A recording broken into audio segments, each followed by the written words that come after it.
Waalaikumsalam warahmatullahi wabarakatuh. Selanjutnya kita beralih ke pembicara ketiga, Ibu Sonia Ayu Kumala. Silakan, Bu. Terima kasih Ibu Moderator.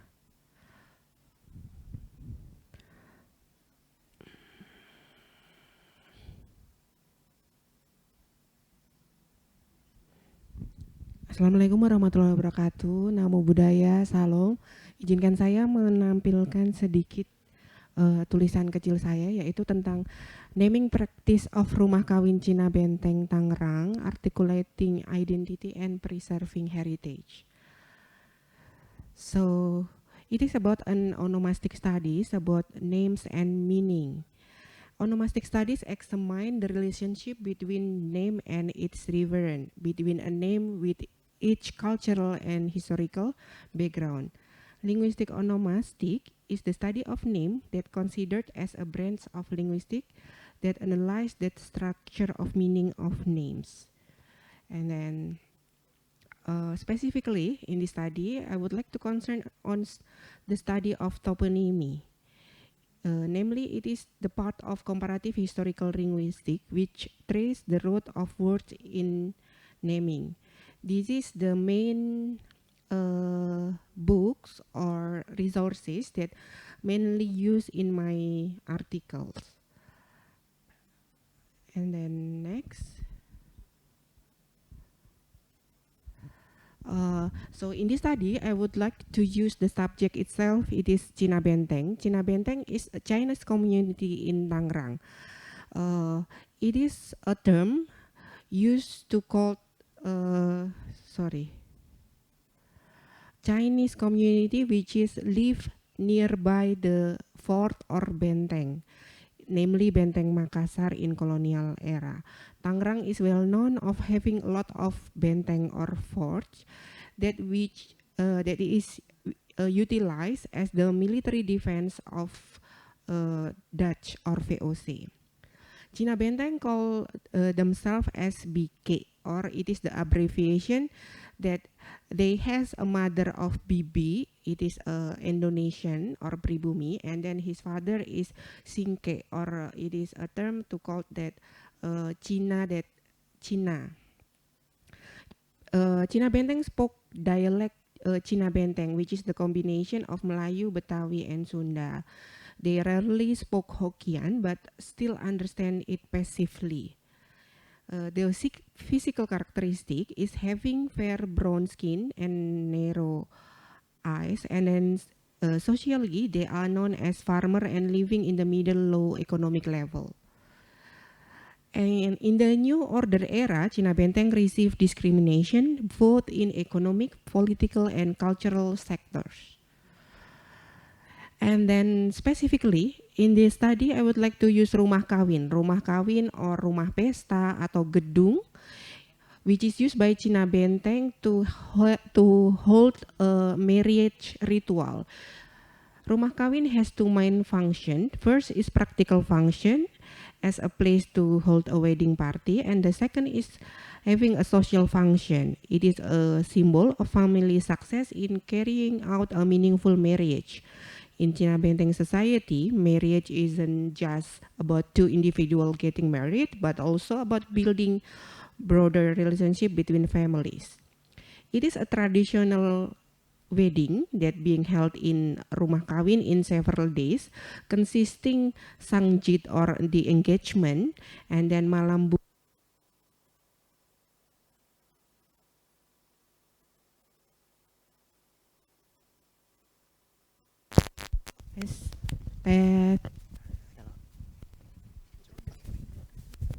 and then malam bumbu atau the preparation day, which is the nuclear family gathered, and then malam rasul, family and the close neighbor are gathered, and then the wedding day.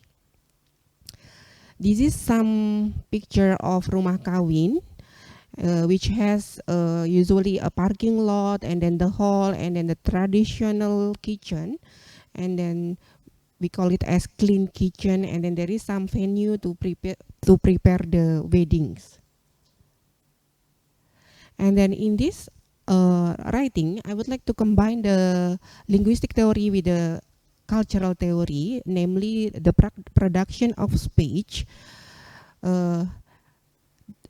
The production of speech is the way people construct and express their identities within the context of social space and social practice. Space isn't just a physical or geographical location, but also deeply embedded in social relation, power structure, and cultural practice.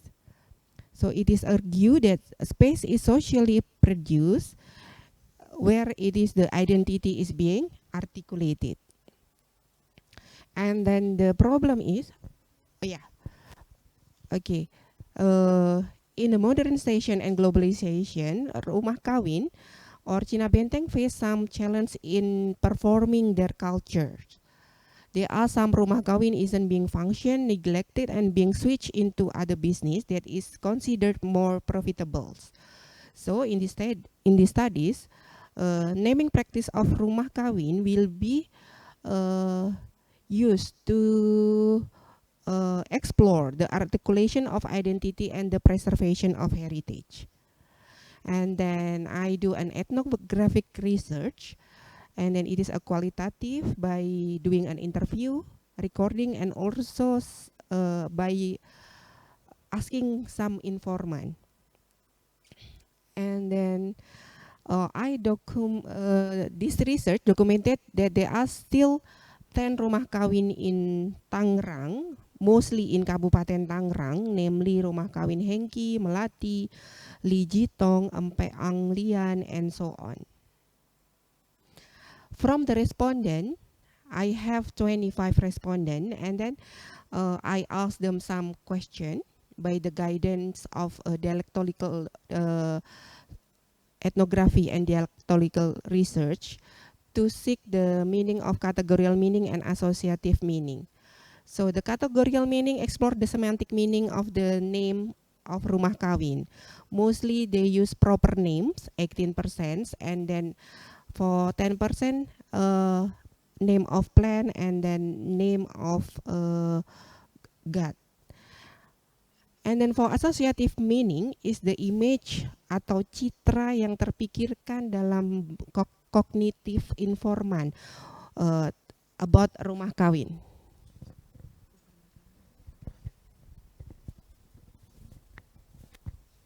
If associative dominated almost 70%, so they have a positive associative here related to their cultural and heritage aspect. They say that rumah kawin represent their history, represent their ancestor, and so on. And then for emotive meaning, it is said that almost 60% respondents said that they feel proud and happy about the existence of rumah kawin. And in the other hand, they also feel sad because nowadays a lot of people they don't prefer to hold their marriage at rumah kawin. And then it is the cultural discussion. Rumah kawin is served as cultural space that has been produced by their ancestors in their early migration. In the ancient era, rumah kawin represent the interaction of the society, and it is constant. But nowadays, it has been declined. Some members of the community are reluctant to hold wedding in rituals at this traditional wedding house due to the concern about cost efficiency and practical value. This is because the entire traditional wedding ritual at the wedding house takes about 3 until 4 days. People prefer to rent wedding hall or hotel instead, which is more practical. So it means that the culture and tradition of ancestor are usually carried out in rumah kawin are begin to face challenge and shift. And then the conclusion is the naming practice of traditional wedding house Cina Benteng community Tangerang plays a significant role in articulating cultural identity and preserving their heritage. Based on the presuppositional meaning, names of rumah kawin often carry symbolic meaning. And also, in the other hand, it is also the express their hybrid identity and cultural integrity. Thank you.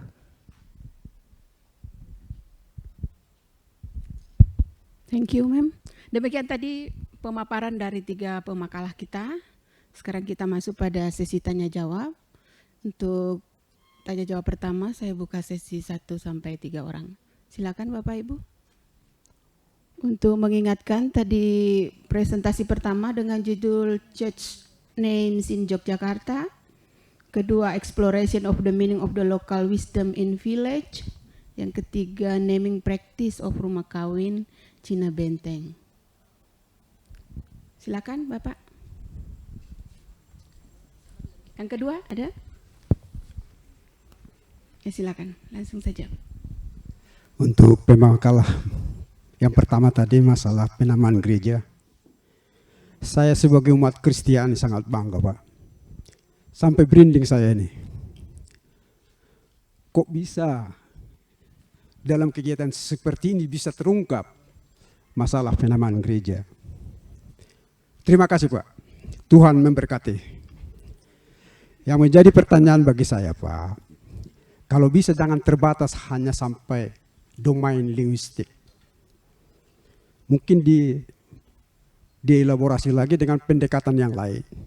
Misalnya dengan sejarah, sosiologi, dan macam-macam. Sehingga penelitian Bapak ini bisa bermanfaat bagi kita sebagai umat Kristiani. Semua orang tahu. Misalnya gereja saya adalah gereja Kristen Pasundan. Kata Pasundan itu telah menyatukan kita dari berbagai suku di gereja Pasundan. Tidak terbatas hanya orang Sunda yang bergereja di sana. Justru orang Sunda minoritas di sana. Kami di sana itu dari berbagai suku, Jawa, Sunda, Cina, dari timur sampai ke Papua sana ada. Gereja kami di Pasundan, Bekasi. Artinya Pak, saya senang. Mudah-mudahan ini dilanjutkan kembali, jangan terbatas hanya di Jogja. Mungkin skala nasional bisa diungkapkan ya. Hanya saran saja Bu, terima kasih. Terima kasih Pak. Silakan langsung ditanggapi. Baik, terima kasih Bapak untuk apresiasinya. Ide ini memang muncul karena saya memiliki minat terhadap teori onomastik. Jadi saya ingin meneliti sesuatu hal yang belum pernah diteliti. Nama-nama masjid sudah pernah saya temui.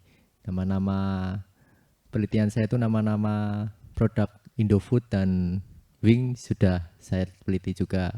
Lalu ini saya berinisiatif untuk meneliti nama-nama gereja. Jadi kemungkinan kedepannya saya akan meneliti nama-nama yang lain. Seperti itu sih Pak. Ya, saya izin menambahkan terima kasih Bapak atas apresiasinya. Untuk penelitian ini sebenarnya saya diajak oleh teman saya Denny juga, teman saya Denny, cuman saya Islam. Ini juga ya teman saya Kristen. Jadi saya diajak penelitian ini dan saya sangat termotivasi karena ini merupakan suatu kebaruan ya. Dalam ilmu pengetahuan itu kita tidak mengenal agama ya. Jadi apapun itu kita harus melakukan lompatan-lompatan berpikir. Jadi hal-hal seperti ini sebenarnya bagus untuk dikaji. Dan kami juga sangat termotivasi dari dosen kami yang bernama Profesor Dr. Idewa Putu Wijana, Prof. Putu. Ia selalu menginspirasi kami untuk berangkat dari penelitian yang kecil-kecil atau yang sederhana-sederhana saja. Karena riset-riset sederhana itu yang justru berguna untuk umat manusia. Contohnya ini nama-nama gereja. Karena mengingat penelitian-penelitian tentang masjid, nama-nama pondok pesantren itu kan sudah banyak. Hal ini juga menunjukkan solidaritas saya untuk beragama dan saling menghargai satu sama lain. Itu saja sih Pak, terima kasih. Terima kasih. Selanjutnya ada penanggap kedua. Udah pas ya. Baik. Tutup dengan pantun. Karena tidak ada lagi komentar atau pertanyaan respon dari peserta, kita akhiri saja ya Bapak Ibu. Duduk bersama sambil makan. Pemandangannya orang lalu lalang. Beribu terima kasih saya haturkan teruntuk Bapak Ibu yang telah datang. Sekian, mohon maaf atas segala kekurangan. Wassalamualaikum warahmatullahi wabarakatuh. Selamat siang, namo buddhaya, shalom, salam kebajikan, rahayu.